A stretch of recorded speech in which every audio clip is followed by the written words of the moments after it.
श्रद्धा मम ते मते स्मृतिरपि त्वय्यर्चनं चापि ते हस्तावञ्जलये कथाश्रुतिरतः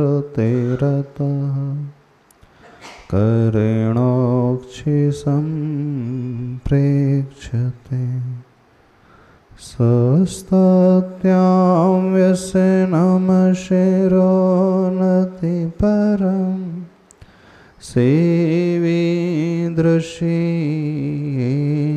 ते तेजस्वी सुजनोऽहमेव सुकृते तेनैव तेजः पते। देवादिदेव 1008 श्री सपार्श्वनाथ भगवान के संत श्रोमणी आचार्य भगवान गुरुदेव श्री विद्यासागर जी महाराज के पूज्य आचार्य श्री समय सागर जी महाराज की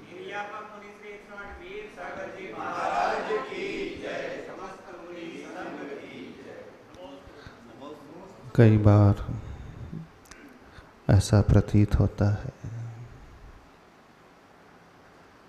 न तो हमें प्रभु से कुछ लेना देना है, न हमें गुरु से कुछ लेना देना है, और न ही हमें शास्त्र से कोई प्रयोजन है। आप लोग देवगुरु शास्त्र के भक्त हो? कितने लोग देवगुरु शास्त्र के भक्त हैं? कितने लोग देवगुरु शास्त्र को मानते हैं? कितने लोग देवगुरु शास्त्र को अपनाते हैं? अब क्या हुआ? हमने आपसे पूछा आप देवगुरु शास्त्र के भक्त हो, तो आपने हाथ खड़े कर लिए। हमने पूछा आप इन्हें मानते हैं, तो आपने हाथ खड़ा कर लिया। अब हमने पूछा आप क्या आप इन्हें अपनाते हैं, तो सबके हाथ नीचे हो गए। ऐसा क्यों? सही कहा आप लोगों ने। आप लोग देवगुरु शास्त्र को मानते तो हो, लेकिन अपनाते नहीं। मानना इन्हें और इन्हें अपनाना, इन दोनों में क्या अंतर है?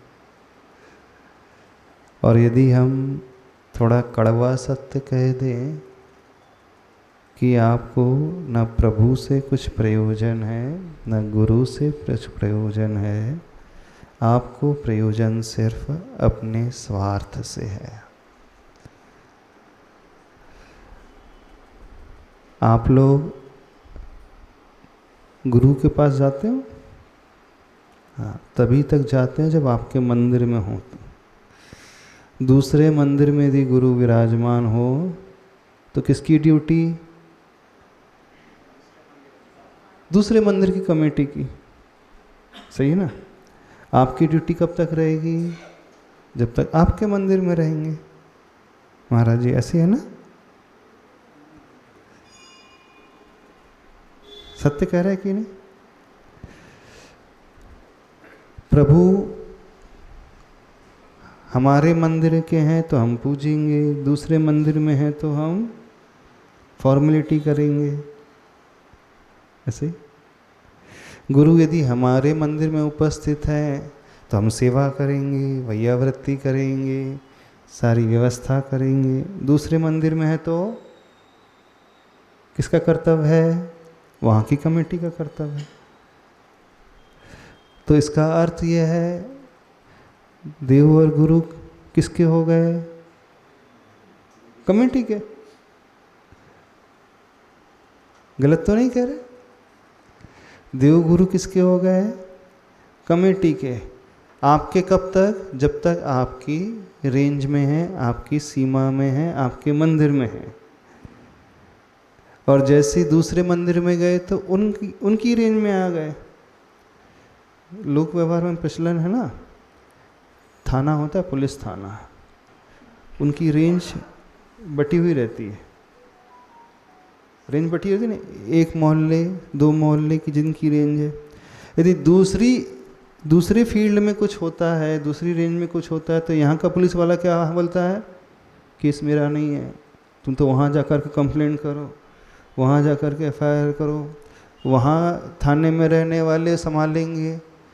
रात में चोरी भी हो रही है, उससे उनसे मदद मांगी जाएगी, तो बोले हमारी रेंज में आते नहीं तो हम क्यों आए। यानी उन्हें व्यवस्था से कोई सरोकार नहीं, नीति से कोई लेना देना नहीं, नियम से कोई लेना देना नहीं, उन्हें किससे लेना देना है, हमारे क्षेत्र में कुछ होता है तो हम करेंगे, दूसरे क्षेत्र में होता है तो कौन करेगा, कौन करेगा, वो वाला करेगा। आपके मंदिर में महाराज जी आ जाए तो आप करोगे, दूसरे मंदिर में जाएंगे तो वो करेंगे। तो सबको गुरु से कुछ नहीं लेना देना, सबको किससे लेना देना है, अपने स्वार्थ से लेना है। लिए ना, स्वार्थ से लेना है कि नहीं। गुरु आए तो ठीक है, ना आए तो वो वाले से मान लेंगे। एक और उदाहरण दे दे, थोड़ा सा कड़वा है, अच्छा नहीं है, दे दे। अभी जब हम स्वाध्याय मंदिर में थे तो वहाँ से सवेरे सवेरे शुद्धि के लिए आते थे। एक रोड में कुछ आतंक हो गया था, किसी का आतंक हो गया था, एक पशु का आतंक हो गया था ना, उसने काट लिया था, 30-40 लोगों को काट लिया था। उस डॉग ने 30-40 लोगों को काट लिया। लेकिन उसकी विशेषता देखी, वो पूरे शहर में घूम करके नहीं काटता। कहाँ काटता था वो, उस गली से निकलो तो काटता था वो, पड़ोस की गली से निकलते थे तो वहाँ आता भी नहीं था वो। क्यों?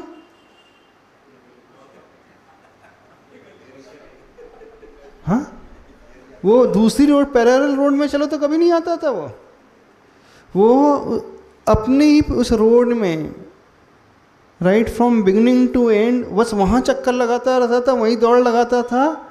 और यदि रोड किसी ने क्रॉस कर ली, दूसरी जगह पहुँच गया तो शांत हो जाता था। क्या अर्थ हुआ इसका? इसका क्या अर्थ हुआ? यानी सभी लोग अपनी अपनी गली तक सीमित हैं, और जो अपने गली तक सीमित रहता है वो कौन कहलाता है? हाँ राजू भाई, मना सांगा। नहीं, हम नहीं बोल रहे, हम आपसे पूछ रहे हैं, हमें पता नहीं।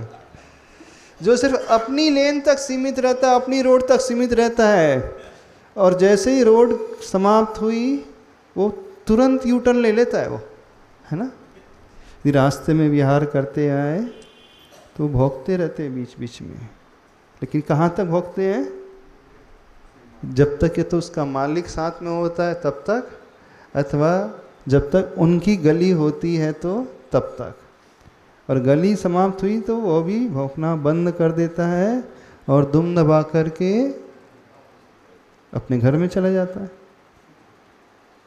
ऐसी है।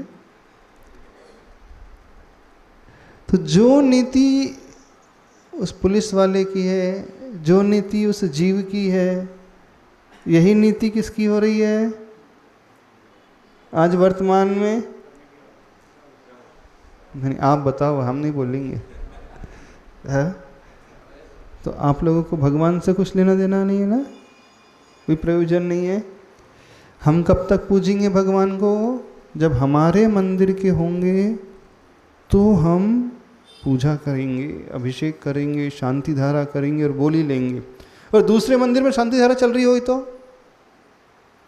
क्या होगा? मैं क्यों लूं? ये दूसरे मंदिर की शांति धारा है, मेरे मंदिर की तो नहीं है। इसका अर्थ है आपको प्रभु से कोई प्रयोजन नहीं है, आपको सिर्फ अपने स्वार्थ से प्रयोजन है। धर्म क्यों सिद्ध नहीं होता है? वे प्रभु क्यों नहीं सिद्ध होते हैं? वे गुरु क्यों नहीं सिद्ध होते हैं? आप सिर्फ गुरु की जयकारा लगाते हो, प्रभु की जयकारा लगाते हो, लेकिन उन्हें अपनाते नहीं हो। जो उन्हें अपना लेगा वो क्या करेगा? वह रेंज से नहीं बनता है, वह गुरु से बनता है। गुरु चाहे कहीं भी हो, मुझे तो उनके पास जाना है। फिर वो ये नहीं देखता कि मेरे मंदिर में तो जाऊंगा, दूसरे मंदिर में, दूसरी कॉलोनी में है तो मैं नहीं जाऊंगा। आप लोगों को धर्म से लेना देना है ही कहाँ? कड़वा सत्य आज का बिल्कुल यही है, और यहाँ की स्थिति नहीं है, हर समाज में यही स्थिति है, प्रायः हर जगह यही स्थिति है। वे कहते हैं कि हम प्रभु के दर्शन करने आते हैं, लेकिन आप लोग दर्शन करने कहाँ आते हैं? आपको मंदिर से नहीं, अपने मंदिर से लेना देना है। आपको गुरु से भी कुछ लेना देना नहीं। गुरु यहाँ आएंगे तो हम करेंगे, वहाँ जाएंगे तो वो लोग करेंगे। तो ये जो धारणा है, वो धारणा असाधना की धारणा है, अवहेलना की धारणा है, अविनय की धारणा है। अब ऐसी धारणा जिनकी बन जाती है, जो सिर्फ अपनी कॉलोनी तक सीमित रहता है, अपनी गली तक सीमित रहता है, उसकी क्या दशा होती है? वो दूसरी जगह पहुंच जाए तो कहीं का नहीं रहता है, रहता है। वो हमेशा डरता रहता है, घबराते रहता है। ऐसे ही वे लोग भी हैं, वे जीवन में कुछ नहीं कर पाते हैं। वे अपने ही घर में शेर बने रहते हैं, अपनी ही गली में शेर रहते हैं, और उसे क्रॉस कर दिया जाए तो एकदम चुपचाप हो जाते हैं। ऐसे लोग जीवन में हमेशा असफल रहते हैं। ऐसे लोग कभी वर्साटाइल पर्सनालिटी नहीं बन सकते। वो जीवन में बहुत बड़ा कुछ नहीं कर सकते। क्यों? क्योंकि उनकी सोच बड़ी संकीर्ण होती है। ये संकीर्ण बुद्धि का परिचय देने वाला एक घटनाक्रम है, और प्राय सभी की बड़ी संकीर्ण बुद्धि है। प्राय सभी लोग बड़े नैरो माइंडेड हैं, क्योंकि जो चेहरे हमें यहाँ दिख रहे, वे चेहरे उस मंदिर में नजर नहीं आए थे, और जो बहुत सारे चेहरे उस मंदिर में दिखते थे, वो इस मंदिर में नहीं दिख रहे।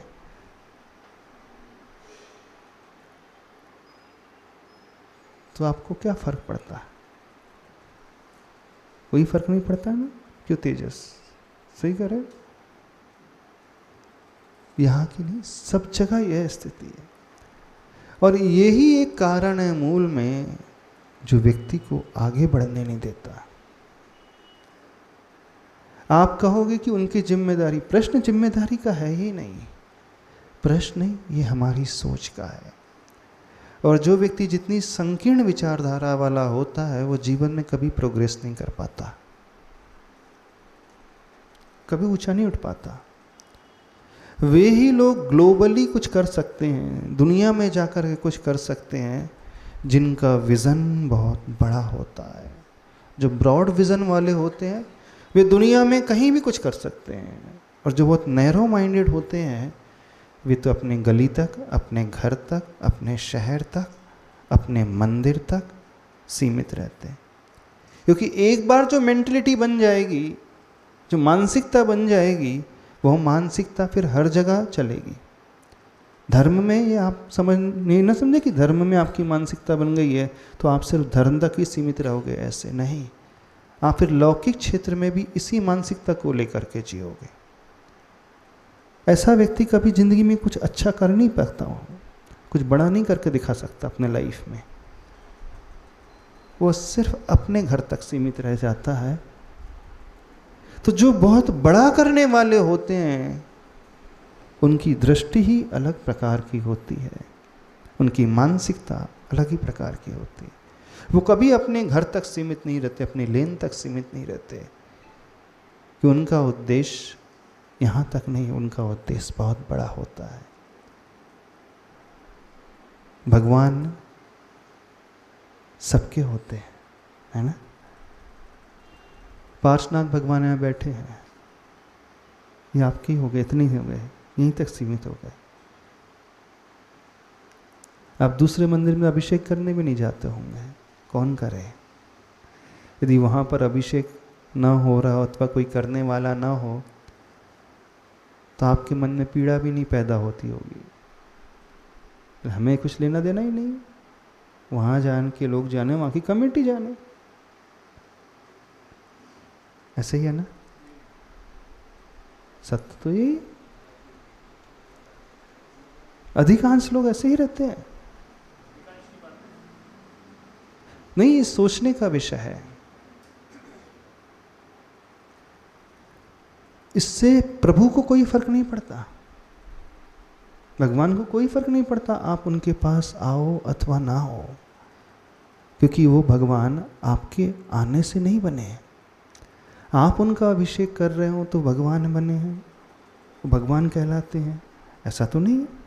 आप उनकी शांति धारा कर रहे हो, उनको नमस्कार कर रहे हो, पूजा कर रहे हो, द्रव्य चढ़ा रहे हो, तो आपके झुकने से वो भगवान बने हैं क्या? ऐसा है? यदि आप झुकोगे नहीं, उन्हें नमोस्तु नहीं करोगे तो भगवान नहीं कहलाएंगे, ऐसा है? नहीं है ना। वे भगवान अपने गुणों से बने हैं, अपनी साधना से बने हैं, अपनी तपस्या से बने हैं,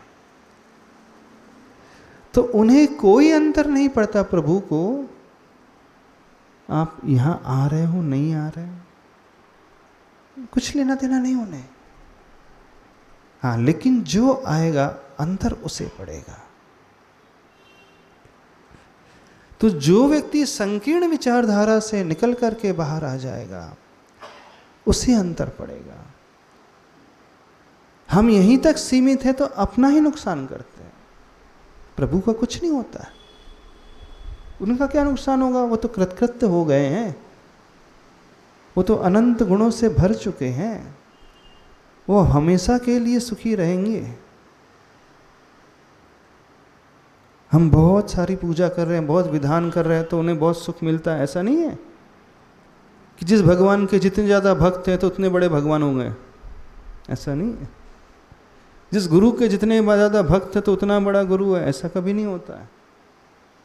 गुरु भक्तों से नहीं होते। आचार्य श्री महान थे, बताओ, भीड़ उनके पास आती थी इसलिए महान थे क्या? पूछ रहे हैं आपसे। हर शहर के लोग उनके पास आते थे, दर्शन करने आते थे, पूजा करने आते थे, निवेदन करने आते थे। आचार्य भगवान कहीं भी रहे हो, शहर के ही लोग नहीं, दुनिया से भी लोग उनके पास आते थे। तो हर शहर की जनता आती थी, दुनिया से लोग आते थे, इसलिए गुरुदेव महान थे, इसलिए आचार्य कहलाते थे वे। इस कारण तो वो आचार्य श्री नहीं कहते थे। यदि कोई भक्त उनके दर्शन करने ना जाए तो भी वो आचार्य भगवान है। तो वे महापुरुष दूसरों के कारण नहीं अपितु स्वयं की साधना के बल पर बने हैं।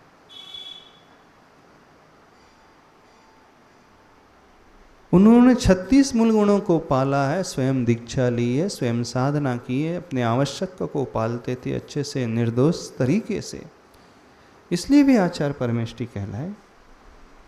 और उनके अपने आवश्यकों को पालने का ढंग इस प्रकार का था, गजब का था, ऐसा निरतिचार निष्प्रहता का था, इसलिए वे महान आचार्य कहलाए। तो ये ना समझे कोई कि भीड़ के कारण वे महान आचार्य कहलाए। कोई यह भी न समझे कि वे जहाँ जहाँ जाते थे बहुत सारा धन आ जाता था, दान में पैसा आ जाता था, इसलिए महान नहीं। कोई यह भी ना समझे कि उन्होंने बहुत सारी दीक्षाएं दे दी थी, बहुत बड़ा संघ का निर्माण किया था, इसलिए महान, बिल्कुल नहीं। उन्होंने बहुत सारे तीर्थों का सजन का आशीर्वाद दिया, उनके आशीर्वाद से बहुत सारे नए नए तीर्थ बने, पुराने तीर्थों का जीर्णोद्धार हुआ, इस कारण नहीं, बल्कि वे महान अपनी साधना के बल पे 36 मूल गुणों के पालन करने से और निरतिचार निर्दोष पालन करते थे, इसलिए वे महान बने। तो वे महान आचार भक्तों की बदौलत नहीं, अपितु किसकी बदौलत? अपने बदौलत थे। हम उनके पास जाते थे तो उन्हें कोई फायदा नहीं होता था, बताओ, अच्छा सी को फायदा होता था? आप लोग गाड़ी भर भर करके जाते थे, शिरपुर जाते थे, तो बहुत सारी बसेस भर करके आ रही होंगी, तो आचार्य भगवान को बहुत खुशी होती होगी, ऐसा? उन्हें क्या बेनिफिट हुआ होगा, बताओ? बेनिफिट किसको हुआ? जो उनके पास गया उन्हें बेनिफिट हुआ। बल्कि जब भीड़ उनके पास आ जाती थी तो उनकी साधना में और दखल आ जाती थी, डिस्टर्बेंस और करते थे आप लोग जा कर के, हो हल्ला और करते थे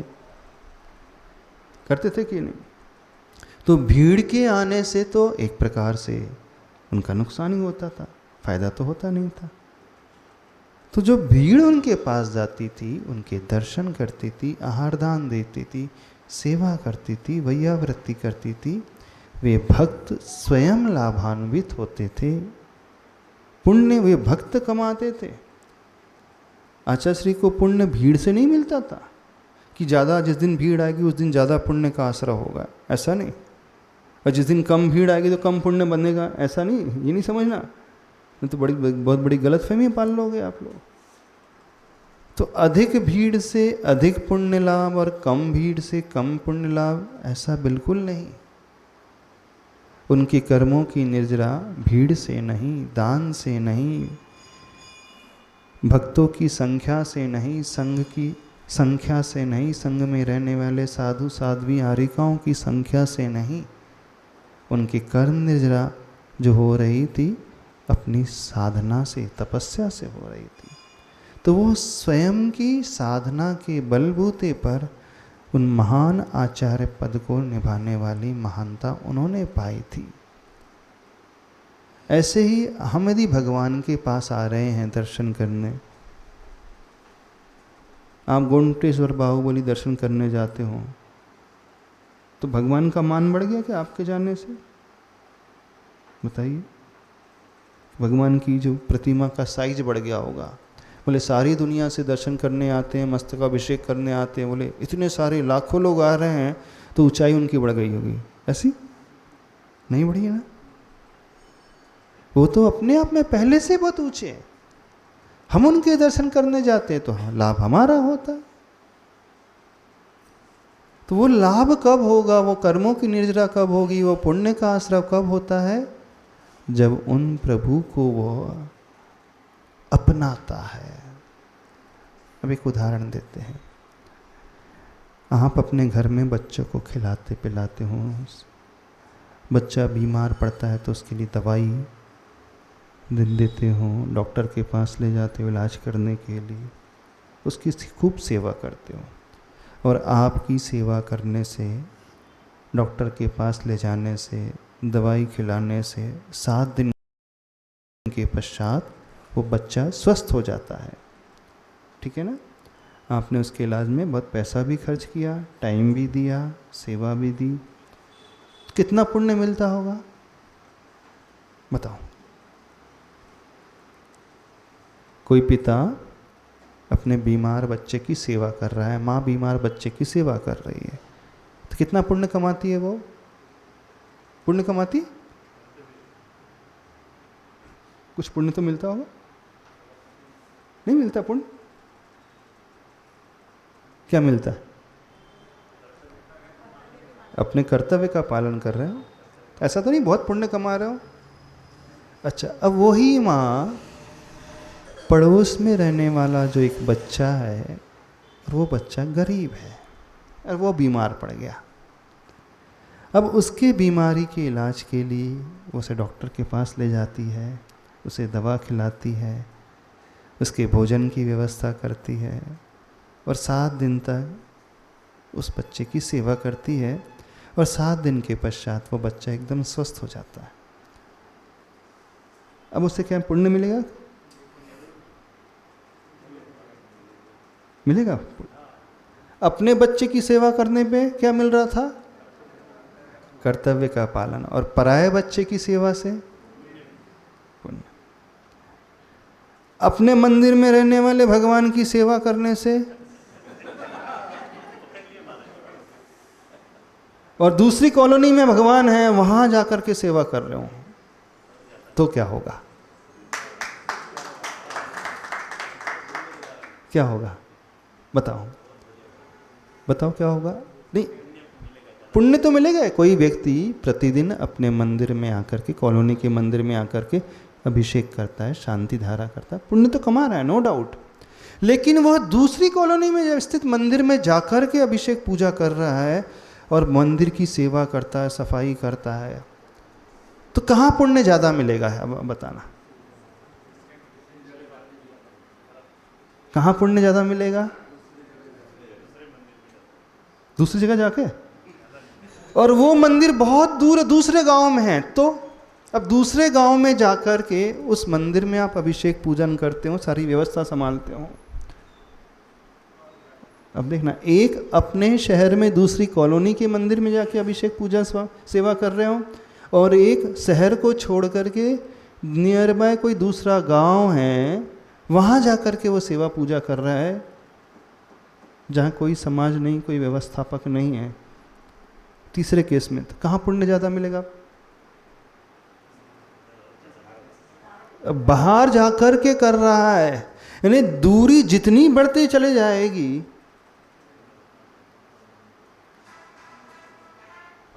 पुण्य तो उतना ही बढ़ता चले जाएगा। अपने घर में मेहमान आ जाते थे तो चाय नाश्ता के लिए कोई पूछ लेता है, पूछते हो कि नहीं? घर में मेहमान आते तो अपने घर में महाराज जी आ गए, अपने गांव में महाराज जी आ गए, अपनी कॉलोनी में महाराज जी आ गए और आपने सेवा कर ली, बहुत बड़ा काम कर लिया।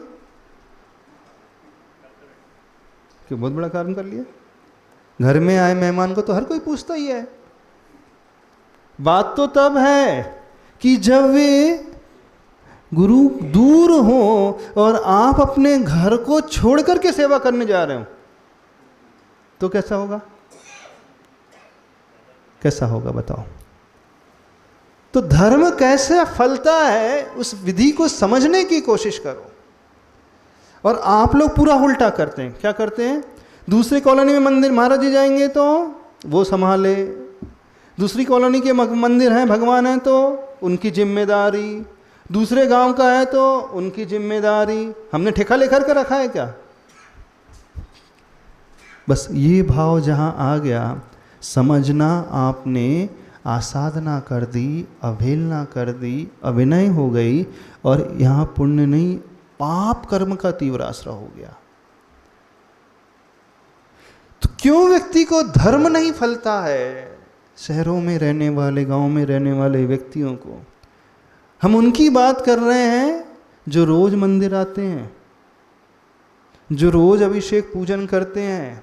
हम उनकी बात कर रहे हैं जो गांव में गुरु आ जाते हैं तो उनका सम्मान भी करते हैं, लेकिन उनको भी नहीं फलता। क्यों? क्योंकि आप तभी तक करते हो जब तक घर में मेहमान है। अच्छा, घर में मेहमान आए और आप उसे चाय पानी के लिए ना पूछो तो कैसा होगा? क्या होगा बताओ? फॉर्मेलिटी के लिए पूछना पड़ता है ना कई बार। कोई गेस्ट आ गया, अब जिसे आप लाइक ही नहीं करते, अब आ ही गया, बैठ ही गया, तो क्या मन मार करके पानी तो देना ही पड़ता है कि नहीं? क्यों सवाल कर दी? देना ही पड़ता है ना। नहीं, इच्छा नहीं है, फिर भी जब कोई व्यक्ति घर में आया है तो भैया दिला। तो आप अपने कॉलोनी के मंदिर को पूज रहे हो, अब हम नहीं पूजेंगे तो कौन पूजेगा? इसलिए पूजो। हमारी कॉलोनी में महाराज जी आए, अपन नहीं पूजेंगे तो कौन पूजेगा? इसलिए पूजो। हम सेवा नहीं करेंगे तो कौन करेगा? इसलिए सेवा करो। तो क्यों कर रहे हो? मजबूरी में। गलत तो नहीं कह रहे? कोई व्यक्ति यदि देवगुरु शास्त्र की सेवा कर रहा है तो ये ना समझे कि वो बहुत बड़ा पुण्य कमा रहा है। वो किस भाव से सेवा कर रहा है, अंदर कौन सा परिणाम है, क्या मान करके कर रहा है, सारा खेल उसका है। इसलिए अधिकांश लोगों को धर्म बिल्कुल नहीं फलता, क्योंकि वह अपनी गली तक सीमित रहते हैं। उन्हें इस कारण गुरु प्रभु से कुछ लेना देना नहीं। हम तभी तक पूजेंगे जब तक हमारे गांव में, हमारी कॉलोनी में रहेंगे, उसके बाद वो जाने, उनका काम जाने। जैसे यहाँ से बिहार हुआ माता जी का, कुछ लोगों ने बोला महाराज जी हमारी जिम्मेदारी पुलगांव तक, बाकी जिम्मेदारी पुलगांव के बाद उनकी, उसके बाद, है ना, खत्म खेल। हम रेंज से बन गए, हमारा थाना यहीं तक है, 35 किलोमीटर की हमारी रेंज है, हमारे थाने की रेंज 35 किलोमीटर है। 32 किलोमीटर के बाद किसकी रेंज शुरू हो जाती है? खत्म। तो आपको गुरु से लेना देना नहीं आपको सिर्फ अपनी रेंज से लेना देना हो गया। यहां व्यक्ति मार खाता है। ठीक है, ये तो समाज की व्यवस्था होती करता है, लेकिन हम ये ना कभी कहें, ये भाव ना लाएं कि हमारी जिम्मेदारी यहां तक। जब जिम्मेदारी की बात आ जाती है तो उसे कोई पुण्य नहीं मिलता। जैसे वो माँ अपने बेटे की सेवा कर रही है, बीमार होने पर कर्तव्य का पालन कर रही, कोई बहुत बड़ा काम नहीं करती माँ, बहुत बड़ा काम करती है क्या? आपकी मम्मी ने आपको खूब अच्छे से बना करके खिलाया, बहुत उपकार कर दिया उनने, बहुत बड़ा पुण्य का काम करी? नहीं, जिसने जन्म दिया तक किया। तो ये मत समझना बहुत बड़ा पुण्य कर रहे हो, धर्म कर रहे हो अपने घर में आकर के, ये तो कोई भी कर जाता है। हाँ, लेकिन जो घर में रह करके कर्तव्य का पालन भी नहीं करते तो एकदम निकृष्ट क्वालिटी के लोग। कुछ समाज में ऐसे लोग होते हैं, उन्हें कोई फर्क नहीं पड़ता, भगवान से भी कुछ लेना देना नहीं, मंदिर है नहीं है ना। जैसे हम स्वाध्याय मंदिर के पास थे, वहाँ पे कुछ घर थे, है ना, जैनों के घर थे ना, उन्हें कोई फर्क ही नहीं पड़ता था। तो कुछ ऐसे भी होते, कुछ ऐसे भी माता पिता होते हैं जो अपने कर्तव्य का भी पालन नहीं करते हैं। उनकी अपेक्षा वो अच्छे हैं जो एटलीस्ट कर्तव्य का पालन कर रहे हैं। उनसे हम तुलना करें तो वो बेटर है जो अपने मंदिर तक, अपनी कॉलोनी तक सीमित है। लेकिन धर्म की शुरुआत जानते हो कहाँ से होती है? जब व्यक्ति अपनी चार दीवारी को तोड़ करके बाहर निकलता है तो सही धर्म तो वहाँ से शुरू होता है। उस स्थिति में समझना उसने प्रभु को अपनाया है। अपनी कॉलोनी तक सीमित रहने वाला व्यक्ति प्रभु को सिर्फ मान रहा है, अपना नहीं रहा है। जो व्यक्ति अपने घर बार को छोड़ करके सेवा भाव लाता है उन प्रभु के लिए, तो समझना वो निस्वार्थ हो गया। अब उसकी दृष्टि में सही भगवान आ गए, गुरु आ गए, शास्त्र आ गए। अब वो उनको स्वीकारने वाला हो गया। वो सीमा से बना नहीं है कि मेरे मंदिर में तो मैं करूँगा, दूसरे के मंदिर में तो वो करे, नहीं। उसे तो भगवान से मतलब है। पार्श्वनाथ भगवान चाहे अपने मंदिर में हो, पार्श्वनाथ भगवान चाहे दूसरी कॉलोनी के मंदिर में, पार्श्वनाथ भगवान ही रहेंगे ना, कि नहीं रहेंगे वहाँ के भगवान पार्श्वनाथ? क्या हो गया वो? अब दूसरी कॉलोनी के पार्श्वनाथ बोले हम नहीं कर रहे हैं। अब आपने कहा तुम करो अभिषेक, हम नहीं करेंगे। इसका अर्थ है आपने उनका अपमान किया कि नहीं? किसका अपमान किया? आपने पार्श्वनाथ भगवान का अपमान कर दिया। इस कारण कह रहे हैं अधिकांश लोगों को धर्म से कोई प्रयोजन नहीं। कड़वा सत्य है। आपको देवगुरु शास्त्र से कोई प्रयोजन नहीं। आपको किससे प्रयोजन है? अपने स्वार्थ से प्रयोजन है। इसलिए धर्म सिद्ध नहीं होता, नहीं होगा। एक घटना है, बड़ी अच्छी घटना है। एक बार एक मुनि महाराज, उनका संग गांव में पहुंचता है।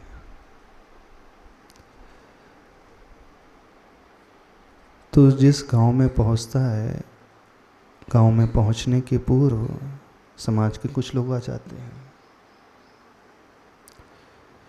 और उसमें से एक व्यक्ति बढ़ चढ़ करके कहता है, महाराज जी, यदि आप यहाँ चतुर्मास कर लेंगे इस बार तो मैं करोड़ों रुपए खर्चा करूँगा।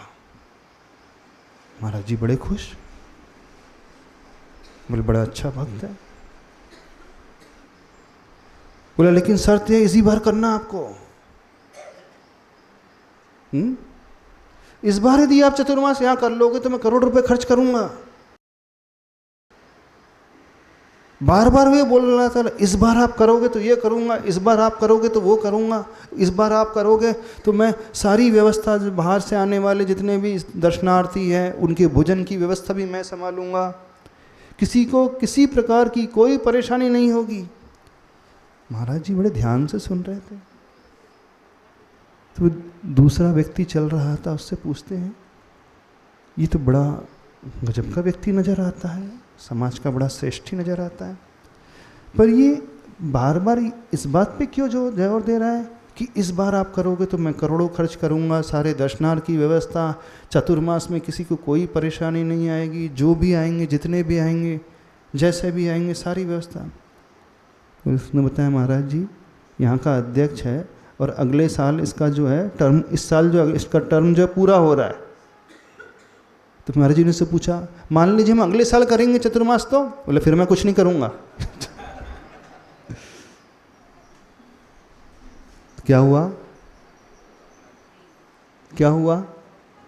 तू धर्म कर रहा था अपने नाम के लिए, मेरे कार्यकाल में हाँ चतुर्मास हुआ, मेरे कार्यकाल में रहते हुए इतना भव्य चतुर्मास हुआ और ऐसा हुआ और वैसा हुआ। उसे न चतुर्मास से लेना देना था, न महाराज जी से लेना देना था, उसे किससे लेना देना था? मेरे कार्यकाल में। ठीक है ना? क्यों सवाल करिए, ऐसी है कि नहीं? यहाँ पे भी ऐसी है? ऐसा नहीं है यहाँ पाटनी जी, ऐसा नहीं है यहाँ पे। हमारे मंदिर में करेंगे तो ठीक है, नहीं है तो आप जानो, आपका काम जाने।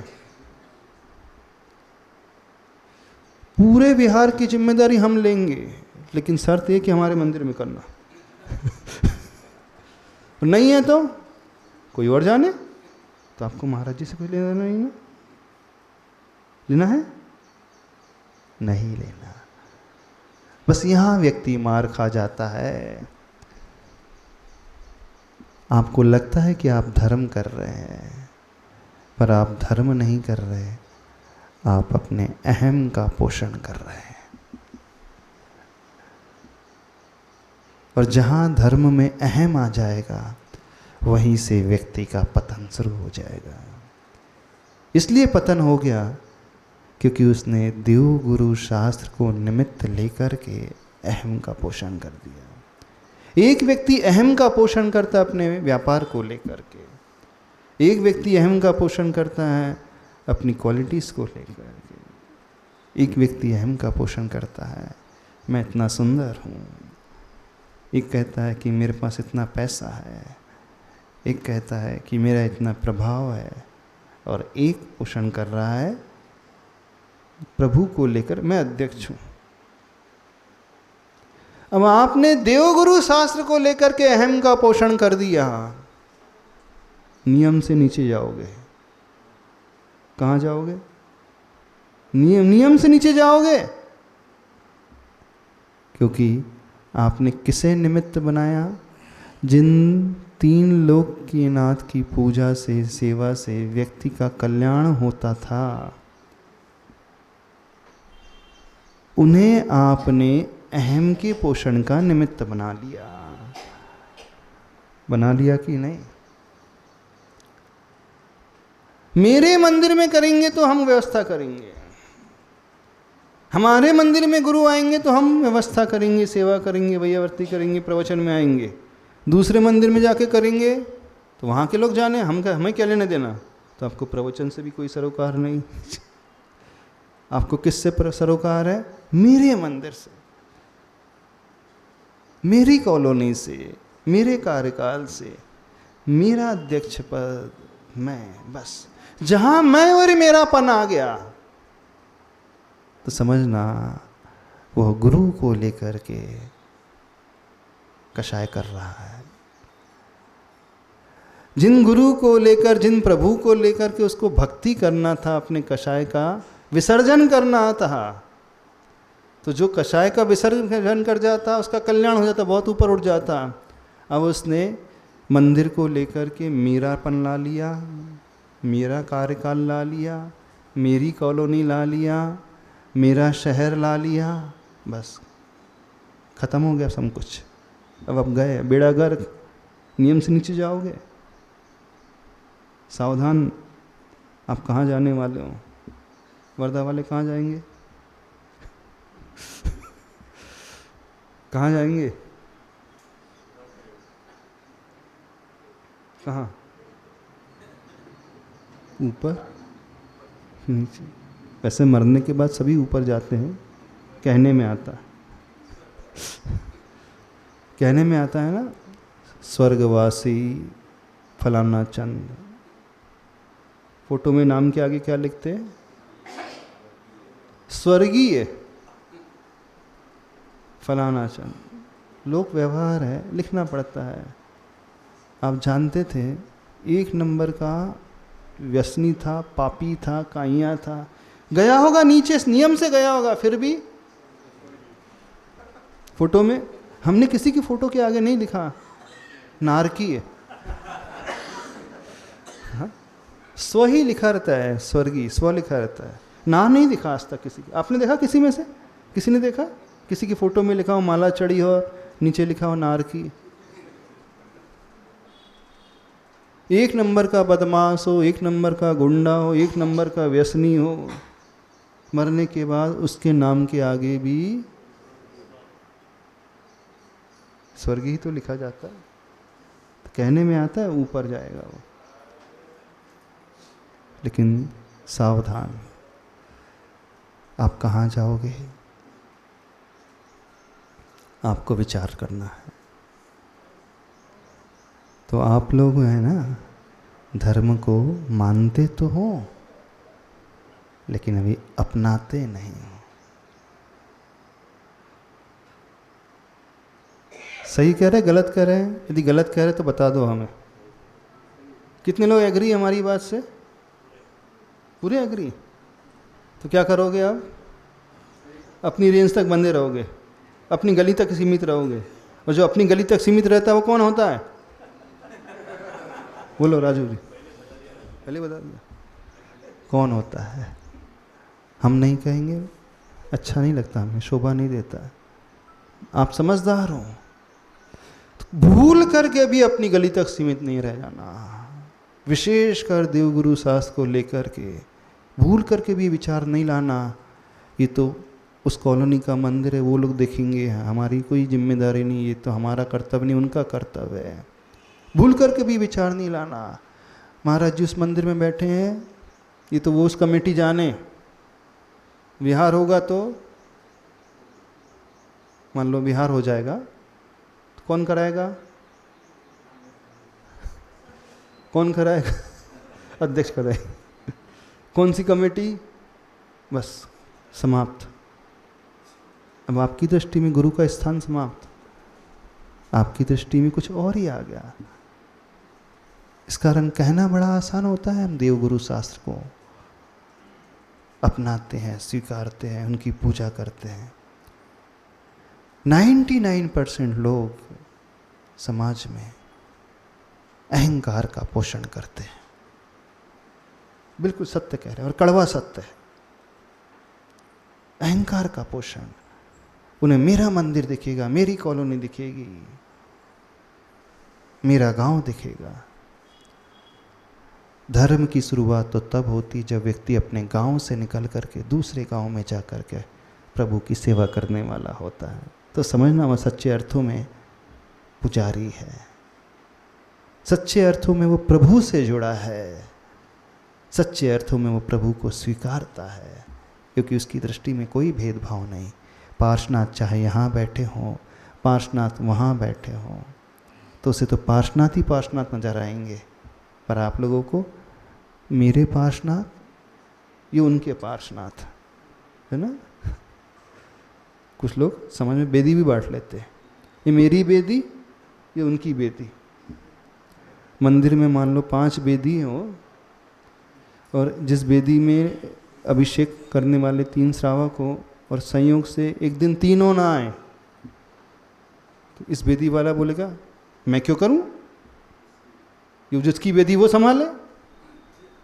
वो भगवान को भी छोड़ नहीं रहा, उसे ये नहीं दिख रहा कि भगवान का अभिषेक करना, बोले नहीं वो करेगा। यहां भी हो जाता है। हम अपनी बेदी से बंध गए, गजब हो गई। यानी आपने भगवान की भी अवहेलना कर दी। उस बेदी में भी पार्श्वनाथ बैठे हैं, इस बेदी में भी पार्श्वनाथ बैठे, बोले मैं इन पार्श्वनाथ की करूंगा उन पार्श्वनाथ की नहीं करूंगा। क्या कहता है वो क्या कहता है, उस बेदी की अभिषेक नहीं करूंगा, अर्थात क्या हुआ, उन पार्श्वनाथ भगवान का अभिषेक नहीं करूंगा, ये हो गया ना अर्थ। तो भगवान का अभिषेक मैं नहीं करूंगा, ये उसके मुख से निकल रहा है शब्द, भगवान को मैं नहीं मान रहा हूं। मंदिर में भी हो जाता है, एक ही मंदिर से जुड़े हुए हैं, 5 बेदी हैं, मैं तो इसी को संभालूंगा, मुझे कुछ लेना देना नहीं, वहां कोई अभिषेक करे ना करे कोई फर्क नहीं पड़ता है। भूल करके भी वैसा विचार नहीं ला लेना। वहां कोई नहीं आए तो और आगे बढ़ करके हम करेंगे, हमारे भगवान है पार्श्वनाथ भगवान, हम इसमें अभिषेक करेंगे, यहाँ पूजा करेंगे, तो वहां पुण्य शुरू होता है, वहां से धर्म शुरू होता है। जब व्यक्ति इस भेदभाव से ऊपर उठ जाता है, उसकी दृष्टि में प्रभु आ रहे हैं, उसकी दृष्टि में मेरा तेरा नहीं आ रहा है, आपकी दृष्टि तो मतलब मेरी तेरी बेदी आ जाती है। कई लोग हैं एक ही मंदिर में, मेरी तेरी बेदी जाती है, मुझे उस बेदी से कुछ लेना देना नहीं, अपनी बेदी की तो सफाई करेंगे और उस बेदी में कचरा पड़ा है तो झाड़ू यहाँ तक लगाएंगे, वहाँ का टच भी नहीं करेंगे। बोले वो जाने, जैसे पुलिस थाने वाला है, जो बॉर्डर में केसेस हो जाते हैं ना, तो ये वाला बोलता है उसकी रेंज में, वो बोलता है इसकी रेंज में, और बेचारा कहीं का नहीं हो जाता। यहाँ चोरी हो जाए तो बोला देखो मेरी सीमा इस लाइन तक, इस घर तक है, और उसकी सीमा, और किसी घर का आधा पोर्शन इस सीमा में आ रहा हो, आधा पोर्शन उस सीमा में आ रहा हो। बड़े घर होते हैं ना, होते हैं, तो वो बेचारा कहीं का नहीं जाता। बोला मैं किसके पास रिपोर्ट लिखाऊं, वो बोला देखो उसके थाने में आ रहा तुम्हारा घर, वहां जाकर लिखाओ। वो बोलता नहीं इसके थाने में आ रहा, वहां लिखा। तो मंदिर में भी कुछ लोग ऐसे होते हैं, वो झाड़ू भी लगाएंगे तो अपनी बेदी की सीमा बस यहाँ तक सफाई करेंगे, पोछा लगाएंगे, उसमें तो मुझे करना ही नहीं है। भगवान की अवहेलना कर दी उसने। ऐसे ही अनजाने में न जाने आप क्या क्या कर जाते हो। समझ में आ रही है बात कि नहीं आ रही? तो कहाँ जाओगे? ऊपर नीचे? सोचो, सोच करके देखो अभी तक जो जीवन जिया है उससे क्या लगता है। नो डाउट आप प्रभु के पास रोज आ रहे हो, नो डाउट गुरु के पास आ रहे हो, लेकिन कब तक? जब तक हमारी रेंज खत्म, सब कुछ समाप्त हो गया। इस कारण बहुत कम लोग होते हैं, विरले लोग होते हैं जो अंतरंग से भेदभाव रहित होकर के, पक्षपात से ऊपर उठ करके, रेंज से ऊपर उठ करके देव गुरु शास्त्र को मानने वाले होते हैं। जिसकी दृष्टि में अपनापन हुआ प्रभु के प्रति, वो कहीं भी जा कर के कर लेगा, जहाँ आवश्यकता होगी वहाँ करेगा। जिसकी दृष्टि में गुरु के प्रति अपनापन होगा, तो मुझे गुरु की सेवा करना है, चाहे गुरु इस कॉलोनी में रहे चाहे उस कॉलोनी में रहे, मुझे उससे क्या लेना देना। इसलिए आप गुरु को नहीं मानते हो, आप अपनी कॉलोनी से बंधे हुए हो। और ऐसा होता है, बहुत जगह होता है। साधु इस कॉलोनी में है तो ठीक है, उस कॉलोनी में फिर जाएंगे ही नहीं लोग। बोले हमारा काम था यहाँ तक का, बस हमने यहाँ तक की जिम्मेदारी ली थी। हो रहा है कि नहीं ऐसा? महिला वर्ग करती है कि नहीं ऐसा? और जो कमेटी वाले पूछ रहे हैं वो इस कारण पूछ रहे हैं, हम अध्यक्ष मंत्री हम नहीं करेंगे तो कौन करेगा? तो करना ही पड़ेगा, सिर पे आती तो करना ही पड़ता। ऐसी है ना। कई कमेटी इस कारण व्यवस्था करती हैं, पूजा करती हैं, मतलब लोग क्या कहेंगे, समाज के अध्यक्ष बन गए, मंत्री बन गए, मुख्य पोस्ट पे आ गए, कमेटी में आ गए। अथवा ऐसा नहीं सोचते अगले बार चुन के आना तो करना पड़ेगा। क्या है, अगले बार चुन के आना है तो व्यवस्था करना पड़ेगा, यानी उन्हें भगवान की व्यवस्था से प्रयोजन नहीं है। किससे प्रयोजन है? नेक्स्ट टर्म में चुन के आना है। तो ऐसे लोग व्यवस्था करके भी अपने पुण्य को मिटा डालते हैं, अपने धर्म को मिटा डालते हैं। कर रहे हैं, सब कुछ धर्म कर रहे हैं, समय भी दे रहे हैं, सेवा भी कर रहे हैं, पूजा भी कर रहे हैं, लेकिन अंतरंग में पर्पस क्या है, उद्देश्य क्या है? नेक्स्ट टर्म में चुन करके आना है। अथवा एक पर्पस है, अब हम कमेटी में हम नहीं करेंगे तो कौन करेगा, इसलिए कर रहे हो। अथवा सामान्य लोग क्यों आ रहे हैं, अब हम इस कॉलोनी में रहते, हम नहीं आएंगे तो कौन आएगा, इस कारण चलो अपन चलते हैं भगवान के दर्शन करने, पूजा करने, गुरु की जो है प्रवचन सुनने चलते हैं, ये सोच करके आते हैं ना। अपन लोग इस कॉलोनी में रहते हैं तो महाराज जी को अच्छा नहीं लगेगा, महाराज जी बुरा ना मान जाए, इसलिए चलो। कई लोग ऐसे भी हैं, गलत तो नहीं कह रहे, बताते जाना हमें। हाँ क्यों पाटनी जी, ठीक है ना, ऐसी स्थिति। तो ये भी धर्म नहीं है, महाराज जी को बुरा ना लग जाए इस कारण चलो, नहीं। अरे सहर्ष आनंद से भर करके, इन्हीं देव गुरु शास्त्र की पूजा सेवा करके हमारा कल्याण होगा, इसलिए हम इनकी सेवा करते हैं, पूजा करते हैं, अभिषेक करते हैं। इस भाव से जीवन बदलता है, यहाँ से जीवन में धर्म शुरू होता है। तो अभी तक जीवन में क्या किया आप लोगों ने? सोच लो, विचार लो, देख लो, अपने अपने भीतर झांक करके देख लो। धर्म के नाम पर कहीं ऐसा तो नहीं अहम का पोषण कर दिया हमने? अभी भी कुछ नहीं बिगड़ा है, अभी भी चेत जाएं, जब जागो तब सवेरा। आज भी यदि हम सचेत हो जाएं और पश्चाताप कर ले कि अरे भगवान बड़ी गलती हो गई, अभी तक किसी ने समझाया नहीं था, ना समझी में थे, अज्ञान में थे, हम तो इसी को धर्म मान रहे थे, अब तो मैं भगवान पश्चाताप की अग्नि से जल रहा हूँ, भर रहा हूँ। अब आज से मैं संकल्प लेता हूँ, निष्पक्ष होकर, भेदभाव से ऊपर उठकर, अपनी रेंज से भी ऊपर उठ कर के, मुझे तो प्रभु से प्रयोजन रहेगा, गुरु से प्रयोजन रहेगा। मैं अपनी गली तक सीमित नहीं रहूँगा और गली का क्या नहीं बनूँगा? बोलो, जोर से बोलो, गली का क्या नहीं बनूँगा? जोर से बोलो, जोर से, अरे बोलो तो सही जोर से। हाँ बोलो, गली का मैं क्या नहीं बनूँगा? Dash dash dash. अब वो आप समझदार हो, बाकी हमसे नहीं बुलवाओ, अच्छा नहीं लगता। मुनि महाराज को बोलना शोभा नहीं देता है ना, इस कारण हम बिल्कुल नहीं बोल रहे। आप स्वयं अपने मुख से बोल लो। आज भी यदि हम सचेत होकर के प्रभु से क्षमा मांग लें, अपने पापों का प्रक्षालन कर ले, अपने अहम का प्रक्षालन कर ले, स्वीकार ले, हे भगवान अज्ञान के कारण आज तक कोई ने बताया नहीं, इसलिए हम करते आए हैं, लेकिन आज हमारे भीतर जागृति पैदा हो गई, आज हमें सही धर्म का स्वरूप समझ में आ गया। तो आज से ही हम संकल्प लेते हैं, अब अहम के पोषण के लिए नहीं, दिखावे के लिए नहीं, औपचारिकता के लिए नहीं, बस मुझे तो अंतरंग से प्रभु की सेवा करना है, देवगुरु शास्त्र की सेवा करना है। तो बस यहीं से आपका जीवन बदल जाएगा। बोले देवादिदेव 1008 श्री पार्श्वनाथ भगवान के